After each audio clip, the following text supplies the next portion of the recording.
Hello everyone, it's me, Edhog here, with another honest and angry review.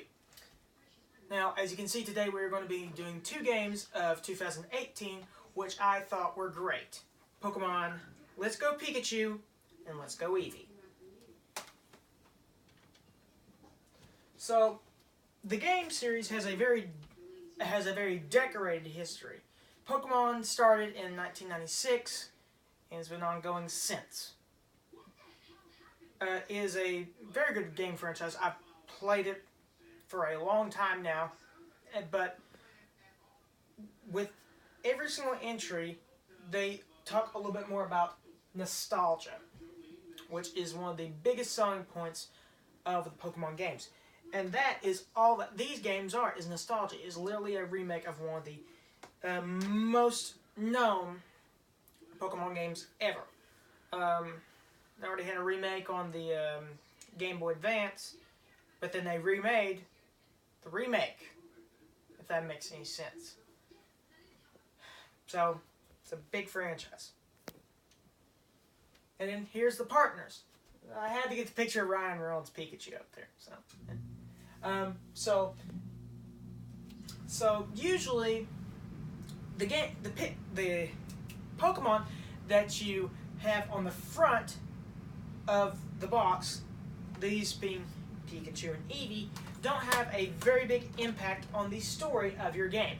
But Pikachu and Eevee definitely do. Pikachu rides on your shoulder, just like Ash in the anime. Yes, love that fan service. And then Eevee rides on your head. That is also pretty awesome. And you grow a bond with these digital Pokemon. You wouldn't think that you'd be able to do this, but you can feel it. You can feed them. You can grow. You can teach them moves that you wouldn't be able to teach a normal Pikachu or Eevee, and it really goes along as you bond more with your Pokemon. You can do some of this other stuff with other Pokemon, but it's not as similar as Pikachu, Eevee. But, okay. Usually, in the games, you have very, very few differences in games. This one, other than the Pokemon, doesn't have that either. But, do I still say to pick up both the games? Of course, it'd be stupid not to. You can catch every single Pokemon between both the games. Or if you want to go into Pokemon Go, but still, why don't you just get both? You get to go through Pokemon experience twice. Alright, the difficulty. Most Pokemon games have a good sense of balance. This game doesn't. There was a lot of balancing problems in the original, which is a big problem now because, moves like Fisher appear back in this game. And that is just stupid. Because if you didn't know, Fisher was a move that if you got hit by it, you died instantly. Unless you maybe had a move like Sturdy. The Elite Four was once a great triumph for a player, but now it takes a back seat to catching the Pokemon themselves, which is a welcomed feature though, but still the type charts, as I have them listed here, they mean less than ever. Pokemon Go compatibility. Pokemon Go, a huge success of the game. In 2016, there was a big rush of the Pokemon Go craze. So it makes sense to capitalize on that. So it is a great business practice in idea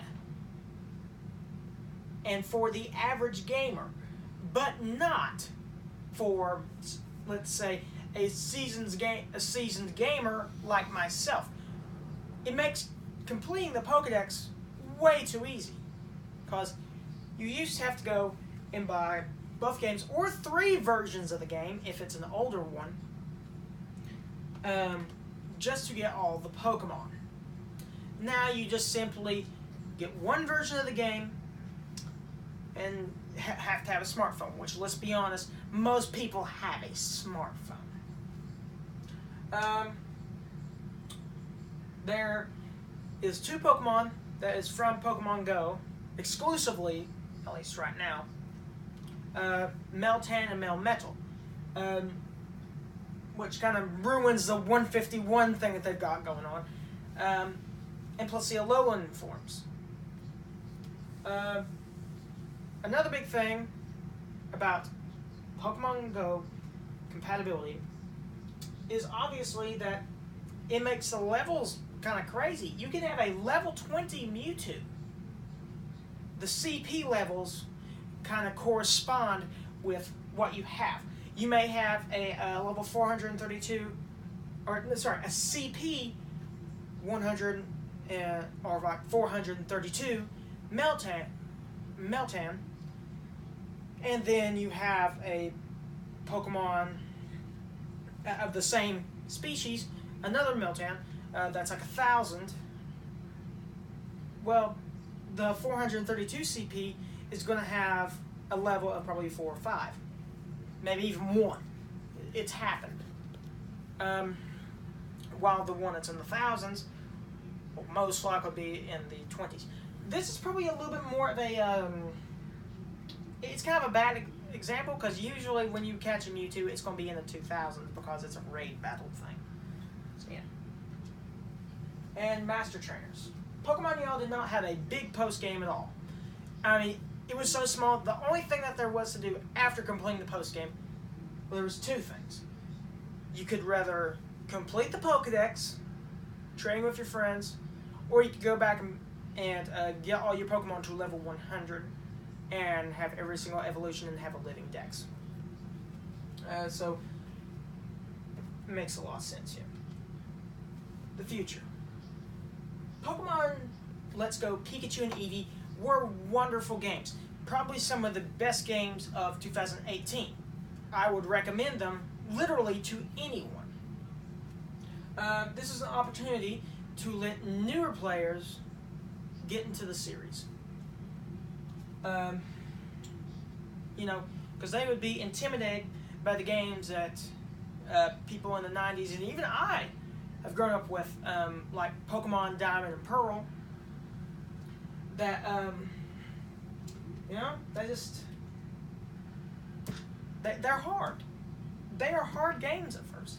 There's a lot of grinding involved, and and if you're wanting to complete the Pokedex, there is a lot of social interaction, which a lot of kids don't have these days, because they're stuck on their Xboxes or their PlayStations, or even sometimes their Nintendo Switches, and instead of being able to go out and do things with other people, or at least even just having people over and like playing Smash Bros.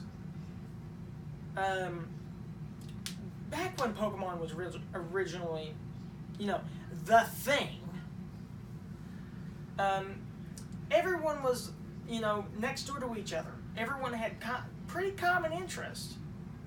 But now with today's world, everyone is hating each other pretty much. Let's just say that. And so another thing that I could say about the future of this game series, make something like a Pokemon Let's Go Suicune and Let's Go Celebi/Entei/Raikou, I don't know, choose which one you want, and make it a Gen 2 remake.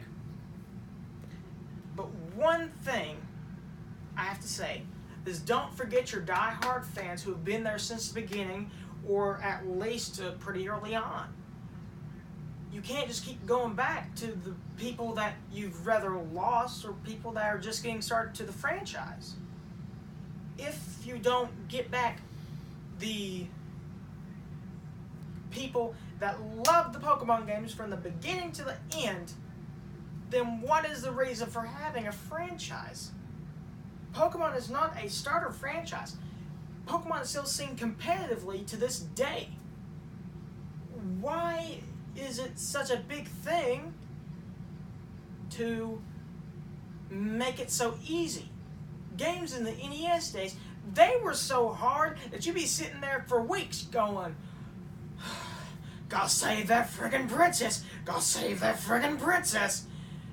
But it's fun. Games like Super Mario and the original Pokemon games, they would take maybe sometimes they can take 5 minutes to beat. Because there is no, like I said, there is no post-game, or if there is any, not much of it, and there is just not a lot in general to do. So, I just hope that Pokemon goes back to their roots and sees what games like Cuphead, which I will be reviewing next, this next episode. But hopefully they will look back on games that have been trying to be harder to gain back the fans of the old games. So thank you guys for watching this. Please like, comment, and subscribe. Don't watch me while I sleep, please. Don't think that'll happen, but you never know. And goodbye.